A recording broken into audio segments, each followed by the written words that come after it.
Kala ko nga po, iniwan niyo na ho sila eh. Hindi. Kasi yun po yung sabi ni nanay, lumayas na po kayo. Kasama ko nga doon sa matiktik yan. Oh. Ngayon, sabi niyo lumayas na siya. Kasi pumunta yung asawa niya dito. Lagay mo kay nanay. Pumunta sir yung asawa niya dito nung... Ayun pala yung doon. Kailan ba yun? Doon ako natulog. Basta ba ano na? Doon natulog sa trabaho niya na hindi ko po alam. Kaya ako nagalit sa kanya. Ang sabi niya, Silos nga. Wala tayong magagawa dyan, boss. Ako, wala nang magagawa. matagal na silang hiwalay. Pero sa totoo lang boss, ginagawa niya akong tangay. Ginagawa niya akong tanga. Alam na. Eh siyempre, sumama ako sa kanya. Dahil mahal ko siya. Pero kung hindi ako sumama sa kanya, hindi ko siya mahal. Basta hindi ko na matanda na pumunta yung asawa niya at ng anak niya. Kaharap ako dyan, nag-video call sila. O sige, pumunta kayo dito. Kasi sabi ng anak niya, Papa, pupunta kami dyan ni Mother, diyan kami matutulog. Pwede ba yun? Alam ng asawa niya may asawa na, di ba? Sir, mali yan. Sige ka, magdala ka kayo ng kumot at banig kasi wala ditong mahigaan. Siya nagsabi, kaharap ako, ginagawa niya na akong tanga. Kaya, kumbaga sa ang pakikisama niya sa akin, ganun lang. Pero ang isip niya yung asawa niya. Eh wala naman akong sa kanya, wala naman kaming anak eh. Eh sila may anak. Ang dating sa inyo, Nay, paano ba? Pinagsasabay kayo? Yan ang hindi ko po alam. Pero dapat tayo kayo distansya na dun sa isa kasi ito Wala naman talaga, boss. Ilang taon na kami maghiwalay na. Bata pa yung anak ko. Hiwalay na kami.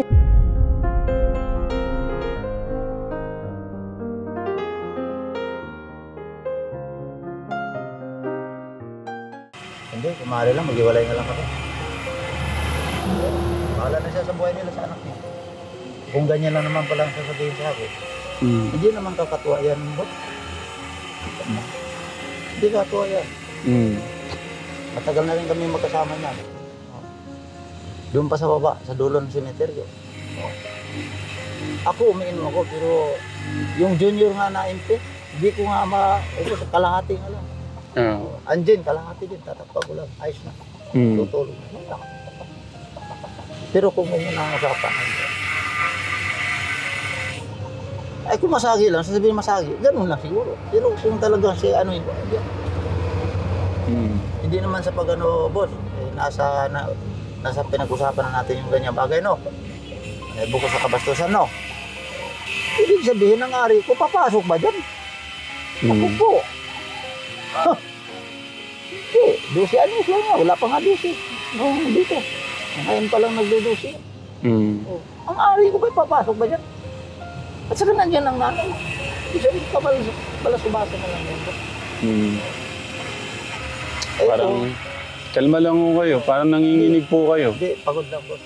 Siyempre, galing mo, nagtambak ako ng mga doon. Nabubuhat ako ng mga tiga-tiba na lupa. Kaya nagano ko dito kasi yung tile. Kailangan lapog. Kaya may dala akong pumpa yun, kaya patay. Eh kung ganyan lang naman, boss, mangyayari. Di bali, wala din pala, boss, ang pagmamalasakit ko sa kanila. Kasi sila wala ng tatay. Pag-usapan na lang namin. Kala ko nga po, iniwan niyo na ho sila eh. Hindi. Kasi yun po yung sabi ni nanay, lumayas na po kayo. Kasama ko nga doon sa matiktik yan. Ngayon, sabi niyo lumayas na siya. Kasi pumunta yung asawa niya dito. Lagay mo kay nanay. Pumunta sir yung asawa niya dito nung... Ayun pala yung doon. Kailan ba yun? Doon ako natulog. Basta ba na? Doon natulog sa trabaho niya na hindi ko po alam. Kaya ako nagalit sa kanya. Ang sabi niya, Silos nga. Wala tayong magagawa dyan, boss. Ako, wala nang magagawa. matagal na silang hiwalay. Pero sa totoo lang boss, ginagawa niya akong tangay. Ginagawa niya akong tanga. Alam na. Eh siyempre, sumama ako sa kanya. Dahil mahal ko siya. Pero kung hindi ako sumama sa kanya, hindi ko siya mahal. Basta hindi ko na matanda na pumunta yung asawa niya at ng anak niya. Kaharap ako dyan, nag-video call sila. O sige, pumunta kayo dito. Kasi sabi ng anak niya, Papa, pupunta kami dyan ni Mother, diyan kami matutulog. Pwede ba yun? Alam ng asawa niya may asawa na, di ba? Sir, mali yan. Sige ka, magdala ka kayo ng kumot at banig kasi wala ditong mahigaan. Siya nagsabi, kaharap ako, ginagawa niya na akong tanga. Kaya, kumbaga sa ano, ang pakikisama niya sa akin, ganun lang. Pero ang isip niya yung asawa niya. Eh wala naman akong ano sa kanya, wala naman kaming anak eh. Eh sila may anak. Doon niya pa pinatulog sa ruga na hindi ko alam. Tapos nung umaga, pumunta ako doon, boss. Ay, sir. Nakita ko, tinawag ko siyang ganun. Sino yan? Tapos sabi niya, asawa ko at si Kulot. Tapos, ganun. Tapos tinanong ko pa siya, anak, kailan kayo? Sabi ko pa, diyan ka na naman. Sabi niya, sige, halik, sabi niya sa akin, sige na, at magtatrabaho ako. Para niya akong hayop na pinagtabaw yan, sir, kasi nandun ang asawa niya. Magugulo eh. Eh, paalis na yung anak ko. Kahit sabihin mo, sir, magugulo kami. Hindi kami Pero hindi magkatabi. ako Nandun na kagaya sila, niya. Na isa lang talaga. Pero siya hindi. Ayaw ko nung ganun Di eh. sige, madali lang yan. Ang problema. Kagaya niyan, chinat na naman siya ng asawa niya. Yung pala, niluloko lang siya kasi nandun yung anak niya. Sabi, hindi ko makontak si Kulot. Pahingi akong number ni Kulot. Anong ibig sabihin? Siya din, tanga din siya. Nagpapaloko siya sa asawa at anak niya. Isa lang, Malaki na sirang anak niya, may asawa na. O, di ba? isa lang gamot yan, sir. Hiwalay. O, talagang hiwalay. Hindi, ang... Tama, hiwalay Ba't talaga. niyo pinagsasabay tayo, yung dalawa? Ha? Ay, hindi ah. Kaya yun ang ano ko eh. Hindi, boss, dito yon. Ang anak ko nasa malayo. Nasa una anak ko, tapos ngayon, umuwi dyan. Bawat pupunta rito sa akin, kasama nanay. Oo. Ganun. Pero hindi natutulog, di ba? Ngayon na alam na may asawa ka na, doon natulog sa trabaho mo na hindi ko alam. Yun ang ayaw ko. Okay. Kahit sabihin mo, hindi ko talaga Boss, maalis hindi yan sa maganda utak ko. itong pangyayari ito. Hindi na talaga maalis sa utak ko yan. O, di sige, maghiwalay na lang. Oo, hiwalay na tayo. Ang dating sa inyo, Nay, paano ba? Pinagsasabay kayo? Yan ang hindi ko po alam. Pero dapat tayo kayo distansya na dun sa isa kasi ito Oh, wala na- naman talaga, boss. Oh, ilang taon na kami maghiwalay na? Bata pa yung anak ko, hiwalay na kami. Kasi nga, Tay, Oo nga, bata pa ang anak mo, nga, hiwalay na Tay, kayo. Pero nagsasama ngayon na po nagsasama kayo. na tayo, diyan mo pinatulog sila na hindi ko alam. Di ba? Ay, saan ko man sila patulugin? Hindi naman pwede Dapat dito. sinabi mo sa akin. O sige, diyan kayo matulog, uuwi ako kasi may asawa ko. Yun ang pagkakamali mo. Dapat ay hindi rin naman kami magkatabi. Doon sa guardhouse na tulog yan. Sinabi mo lang Kasama yun. yung si Benji dyan. Um, Ay, hindi maganda itong usapin natin. Talagang boss. hindi Talaga, maganda. Boss, tama na. Ako ayaw na. Sige, Hiwalay na lang. walang problema. Hiwalay na talaga tayo kasi kagaya niya, nag-chat na naman yung asawa mo, di ba? Walang problema yan. Nag-chat na ngayon kasi hindi makontak si Kulot. Ay, nandun. Dahil niloloko ka, di ba tinawagan mo? Oh, nasaan ka ba Kulot? Nandito. Di ba ibig sabihin, niloloko ka ng Wala asawa naman ako mo. binigay na pera. Anong walang binigay na pera? Kasi wala naman akong pera. Yung motor ko nga nasa pagawaan. Hindi ko pa nga mapagawa. Tapos ikaw pa may sabi, niloloko lang talaga ako niyan. Oo. O ibig sabihin, niloloko ka Nagagalit talaga. pa sa Habang akin. buhay ka na niloloko ng asawa mo. Bakit ka nagagalit ka sa akin? Eh siyempre, Oo. ikaw ang, ako pagagalitan kita kasi ikaw ang asawa noon. Bakit sinasabi mo sa kanya na ganyan? Ay, talaga, sasabihin ko talaga, naririnig ko sa iyo. Hindi tayo makukuha nito po. Wait lang po. Ako yan na. Pusgahan nyo na lang po. Aba, ewan ko. Eh, nagtatrabaho ako doon eh. Kung ano kinukwento ng asawa ko dito eh. Ang dating sir, pinagsasabay daw, may kasabay si nanay. Buhay ko. Ganun nangyayari din. Noon pa yan eh. Yan ang sinasabi ko na eh. Puro biro ko lang kayo, pero alam niyo na ko siguro, pag ako magsalita, biro na may laman. Yan ang sinasabi ko na eh. Diba? Sinasabihan ko na kayo, pinaupo ko kayo doon sa bahay. At pinag-usap niyo na ho pala sila, sir. Sabihan ko kayo ng, ito si Lito, dalawang asawa. Dumating na yung isa. Pero doon nandiyan ba ako nakatira? Oo, nakita nga nila. Mag-isa ako nakatira sa buko na yan. Tulipan nyo na yung pagsasama ninyo. Nadadamay ang bata na nakikita ko sa inyo. Dalawa. Ako, sila nga ako nagsasalita sa inyo. Iwalay na lang. Iniiwan nyo dito yung bata. Pangit Kayo nandun sa garay. O eh, sumasama siya eh. Hindi ako nagsasalita lang sa Sabi ko, inyo. ano ba, sasama ka ba? Ay, sama ako. O, di sama. Tapos kung may mangyari dyan, Oo. ang sisi nyo, aabot hanggang langit. Kung sinong sisihin ninyo. Mag-usap kayo ng maayos. Kung maging hiwalay kayo. Iwalay na lang. Kasi ulit-ulit yan eh. At Pagkagan. saka, Silos lang naman nangyayari dyan. Hindi man talaga. Ano. kayo ang makakasort ng problema Naghanap buhay ninyo nga yan. ako ng matino. Tayo, ito lang yung gusto ko linawin. Yung po bang pinatulog niyo Hindi man, boss. Hindi man Wala. sila amin yan. Gusto mo, kukuha pa tayo witness, si Hindi ba Benji. naamin yan? Kung saan si Benji natulog. Si Benji ang gwardiya doon eh. Oh, si Benji ang bantay doon. Oh, doon pinatulog ni Benji sa gada kasi doon Kailan ba? malaki. Kailan nangyari yun? Aba, ayaw ko si Putis. Ngayon lang eh, kasi nagsasat kasi si Sir, pumasyal. Eh nagulat ako kung ano kinukwento nitong asawa ko. Yun nga, yung nag-away nga kami noon. Eh lagi nila kasi kami magkabawag dito, kaya madalas lang talaga, hindi na ako umuwi. Doon ako natutulog sa Patiktik. Umuwi ako dito, ting 2 araw, 3 araw kasi may malaga ako. Oh, eh 2 pistong amo ko. Matiktik at saka dito sa Ruga. O eh walang tubig, walang ano doon, dito muna ako pinagagawa. Oh. Gusto ko kasi malaman yung side nyo, tay. Kaya lang hindi ko kasi gusto sa inyo yung may pahipo-hipo. Ay Kaya hindi ko hinipuan yan. Yan ang sinasabi ko na eh. pero yung pagdidisiplina sa isang ama, eh ako naiintindihan ko yung disiplina po nyo, pagdidisiplina. Kasi sabi nyo nga, parang may katigasan ng ulo yung mga bata. So, naiintindihan ko yung kumari yung... Pero, dapat sa puwet. Huwag po dito, Ay, hindi. huwag dito. Hindi pa ako nag-ano niya, sir. Mabuti nga siya, sinasakal niya yun eh. Oh, lumabas na ngayon. Oh, nandun pa kasi sa kabila. Sinasakal niya yun eh. Yung Ako lang pong- taga-awat. Oh. Ngayon, pag sabihin mo sa kanya, hindi niya Si Jasmine? Oo. Hindi niya aminin yan. Kaya huwag na natin palawakin, sir. Kasi Sige tayo. mangyayari talaga yan. Nasabihan ko nga alam niya, ako nga ang taga-awat sa inyo. Sabi ko. Kasi nga matigas din kasi yung anak niya.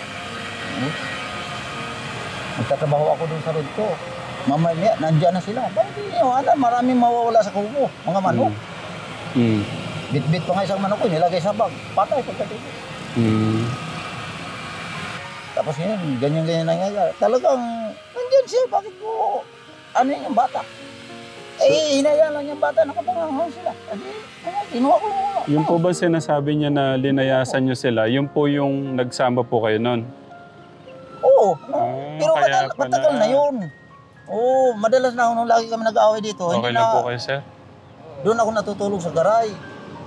Hindi, kasi total maghihiwalay na sila. Pagkalaman- Magawa na lang sila ng kasulatan ng... Hindi na, kahit walang kasulatan eh. Hindi, ayaw ko na. Hindi naman ako magigaling sa... Kasi wala namang problema to eh. Talaga may asawa to muna. Kaya inaano-ano niya yan. Kasi inupiran niyo pala ako sa bahay, sa lupa. Sige po, atid daw po muna ni nanay Babalik itong kami, Sige sir. po. Sige. Para may sarili na rin silang tirahan, sir. Yeah. Sige.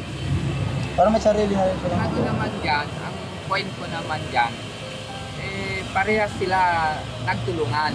Yeah. Noon, natulungan niya, nadal niya dito yung pamilya na yan. Yeah. Kaya lang, tandaan natin, Mike, tandaan natin, ang nakakasira sa taong mag-asawa, una, pera. Pangalawa, yun nga, pag mayroon tayong babae, makakasira sa relasyon yan. Ito, dumating ng hantong na to, na kayong makakasolve problema nyo. Kung nagmahalan talaga kayo, ayusin ninyo. Pero kung ayaw nyo na talaga, tuldukan nyo na yan. Oo. Kasi kaysa naman, lagi kayo mag-aaway, madadamay yung mga bata. Eh, normal, babae siya, nagseselos, nalaman niya nandyan yung una mong asawa. Kahit hindi mo nagawa yan, mag-iisip talaga ganun yan. silos nga lang. Oo, selos. So, yan ang problema Madalas natin. na kasi sumasama sa anak ko yan dito. Hindi, wala na kami O kasi ilan araw na napansin ko, sa totoo lang, naiiwan yung mga bata dito. Eh, Ako sumasama naman. siya sa matiktik eh. Ako naman, busy sa... O eh, yung mga anak niya. Eh, ganun nga, nagsiselos nga kayo sumasawa sa kanya. Eh, yung babae naman, wala naman dito. Eh, hindi ko alam kung ano itong hunting-hunting nito. Nasaan Walitsis? Ito sa tingin ko, sir, si nanay sobrang mahal si tatay ko. Yun na nga. Ganun na nga. Hindi ko nga alam kung anong hunting-hunting nito. Ako nga, iisa lang asawa ko. Mas matindi ito, 2. Ganun pa man, para hindi sila humantong sa ano, sa ganito kasi sitwasyon, kailangan maghiwalay muna. Ngayon, kung next year, babalik na yung Valentine, magbalikan sila. O, paano? Sistema nila. Bahala na sila. Valentine's talaga yung ina... Ise-safe na itong isang pamilya na to para hindi na tayo problema. Ito naman si, wala namang problema. Dito lang siya o hindi. Bahala siya. Laya siya dito eh. Ito naman, kahit saan ito dyan, welcome yung tao na to eh. Wala namang problema. Ewan ko, kung example, magkakahiwalay na dito sila, dadalhin niya ba dito yung number 1 o bago? Ay, hindi. Wala. Bahala na siya. Kahit wala. Wala. Sanay naman ito mag-isa eh. Kinakasama nga lang po ng loob ko yung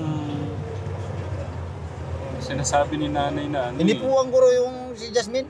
Isa yon sa mga... Samantan nandyan siya, kinumutan ko lang gano'n, inayos ko. Oo. Daw. Ginanon May mali ko. siya daw tayo. Wala eh. So yun ang problema natin. Maghiwalay na lang tayo pagka ganyan ang gagawin mo. Wag na kayo humantong doon sa wag na kayo Kasi humantong nakakahiya. doon. Baka kasi mamaya mabaliktad yun kahit sabihin mo na hindi mo nagawa. Kaya nga eh. O mas maganda maaga pa lang maghiwalay na kayo. Maghiwalay na. Kasi Ayoko iniisip ko rin yung kanuhan mo na baka mamaya Doon talaga kahit hindi mo kahit hindi mo ginawa, mamaya magsasalita yung bata, siyang nakakalam, hindi naman kami, hindi namin nakita. Pagtatanungin Baka mismo yung bata, kawawa ka. Kaya tuldukan mo na mas maaga kanina, yan. galit na naman siya dahil tumawag nga siya Yung ganun. Papa, Oo. ganito. Pahingin ang... Tingnan ninyo ako, pinapabayaan ko lang kayo. Ino-offer ko itong mga bata na to, diyan kayo matulog. Doon, yung babae, para lang nga, yung sumbong sa akin, iniiwas ko siya. Yun nga, nakarating na nga ngayon, kinukumutan niyo yung mga bata. Kaya ino-offer ko yon. Sabi ko doon, matulog mo ni mga bata. May sial, may ilaw, lalagyan ko nga sana ng TV. Hindi ko alam, ayaw din nito. Kaya mas maganda, para maayos ang problema ninyo, tuldukan ninyo na yan. Ay, wala na. Oo. Ngayon, may ang offer tanong naman dito si... Lumayas siya kung saan siya gusto. Ganun na Ngayon, lang. kung ayaw pa niya umalis dito, ako na alis. Mag-stay na ako dun sa trabaho ko. Kaya ako sabi niya na di ako umuwi. Kasi trabaho kasi, libre bahay kasi. Alam ko, iniwan kwarto. niyo na sila. Ay, hindi. Ganun na lang. Lagi lang kami nag-aaway. Kaya di na nga ako makapag-ano dahil ako nag-asawa nga ako, kinuha kita para ako manahimik. Ay hindi, lagi. Ganun lang. Masaya na ako na makita ko sila na okay na. Samantala, kung iwanan ko man sila, wala silang mapuntahan. Ako, lalaki ako kahit saan sa puno na ang saing. Tama naman yun sa kanya. Ngayon, mayroon na siyang bahay. Ibig sabihin, nandun pa rin yung Nakita ko. puso niya na... Okay kayo. Sige, salamat. Yan ako naman po Kaya lang yun nga po Salamat. yung umano sa isip ko yung panghihipo po niya. Ay, hindi po. Hindi hinihipuan yan. Puta. Yun na nga. Bata pa yan. Yun na nga ang problema nga natin. Isa yan sa problema ni Pagka ganyan nanay. lang naman mangyayari. Kaya naman si nanay siguro na hindi makaalis-alis, wala siya mapupuntahan. Kaya siguro nagtiyaga siyang, tiniis niya siguro yun, tiswasyon na yun. So, Tapos hindi ko na alam. Ngayon, Sige, ayos na. sila nakakaalam ang problema na yan. Kahit may sumbong sa Okay, akin, boss, alam mo na ha. na ganito, para sa akin, Hiwalay na kami dito. maghiwalay sila. Total, mga Ituloy anak ko na niyang... yung pagtutulog ko doon sa pinagagawan ko ng hollow block. STE naman doon. Kwarto. Ano na sila, Bahay, tubig. STE doon. Iwan niya na si sir. Ay talaga mag-ano, kung wala, kasi wala naman sila mapuntahan dito. Kung palisin ko sila rito, saan sila titira? Ganun na lang. Kaya abang nandiyan pa sila, ako Ibig sabihin, kaya... kunin ko lang yung mga ano ko dyan. Kaya, ibig sabihin, kaya po pala kayo nananatili dito dahil din sa kanila. Oo, nakaawan mo na. Natuwa po ako sa narinig ko na kaya po kayo nananatili dito. Thank you, sir. Kaya po pala kayo nananatili dito dahil sa kanila. Hindi ko wala akong balak na bastusin yung mga anak. Yeah. Yung anak ko, hindi lang ko lang ito. Nakapag sila, tatlo. Paano tayo? Paano po? Paano po? Hindi lang ko yung kumag kasi hindi ka lang isa eh. Kinuha nyo. Sabay, hindi lang ko. Tinamot. Hindi naman ko na sila. Sabay alas na ako. Punta na ako dito. Ibig sabihin, ginising ko yung anak ko. Hoy, tutulog ka lang ako bro. Ganun, sabay alas na ako dito. Yung pagganon nyo, yung pagtapik. Umikot pala siya doon. Paano pong umikot siya doon? Dito. Sinisilip kayo? Oo, sisipan. Dito siya lumabas. Yeah. Kako, hindi magandang ginagawa mo. Wala akong balak ng mga anak ko. Sinisilipan ho kayo kung ano yung ginagawa niyo sa mga bata. Oo. Ganun nangyayari. Bakit ganyan ginagawa niya? Sa mahigit isang taon, magdadalawang taon na ngayon pag natapos ng taon.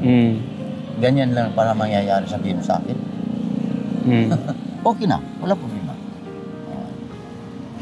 Ako, okay lang. Kasi yung asawa ko nga yun. Pero matagal na kami. Maliit pa ang anak ko, hiwalay na kami. 1 taon pa lang yung anak ko. Pero ramdam ko yung sakit. Pero parang napakadali naman sa inyo na... Hindi, gano'n na lang, sir. Nga sa araw-araw kami mag-away, sir. Kasi may number 1. Oo. Gusto ko Hindi, lang pong... wala na yun eh. Export nga lang yun, sir. Kasi pag pumunta dito ng anak ko, sinasamahan lang. Ay, wala na may ibang tutuloy niya dito. Kundi dito sa akin. Kapatid ko, nandiyan ang kapatid ko. Doon siya tumutuloy. Ngayon, pauwi na. O di, tumuloy na sa akin doon sa Ruga. Tayo, wala ba talaga nangyari Ay, nung... wala. Eh, kung gusto mo ba, mag-witness tayo. Kunin natin si Benji dyan eh. Yung dating asawa ng asawa ko eh. Anong anak ko eh. Kung saan sila natulog nung gabi niya. Baka naman tayo, huntingin niyo ako, pabaril niyo ako, pa-armalite niyo ako kasi marami uso ngayon yung... Masaya na nga ako, sir eh. Sabi ko nga sa'yo, sir. Masaya na ako na nakita ko sila na may tirahan. Yeah. Masaya na ako. Mag-asawa siya, pwede. Bata pa siya. Masaya na ako. Salamat sa Mlaikom, sir, na Welcome mo tayo. sila. Thank you din po sa ano. Thank you din po sa... Ngayon, naano ko po yung ano niyo, yung sa loobin niyo. Nararamdaman ko yung sakit. Ako eh, alam mo, Yeah. natulungan mo sila. Saka sa ngayon lang, sir, kung ganyan na nangyari, kasi kayaan na yun. Yeah, sige po. Kaya pala si boss, natawag kami dun sa kanya. Ganun pala nangyayari. Pero yung mali niya, hindi niya pinapalabas. Okay, ano po lahat? Mabilisan lang po. Ano po lahat ng mga mali kay nanay? Katulad niyan, na siya saktan niyang anak niya. O hindi niya naisip yun. Na ako nag-aawat sa kanila. Ang isa sa concern natin dito tayo, yung baka Yun na nga yun. baka daw po ma-rape niyo yung bata o rape niyo yung bata. Hindi mangyayari yan, sir. Matagal ko na silang kasama yan. Kung ginusto ko man yung gawin kong ganun, matagal na. Pwede ko, wala akong Hindi niyo magagawa. Tinutulungan ko lang sila, sir. Okay. Sige tayo. Sige, salamat. Welcome po. Gano'n. Salamat na na-opera niyo sila. Yeah, welcome Makita ko po. man sila na okay na. Masaya na. Thank you din tayo. Asikasuhin na lang nila. Update ko rin po kayo at malaman din po ng mga ano natin, kababayan natin yung sa loobin po nyo, no?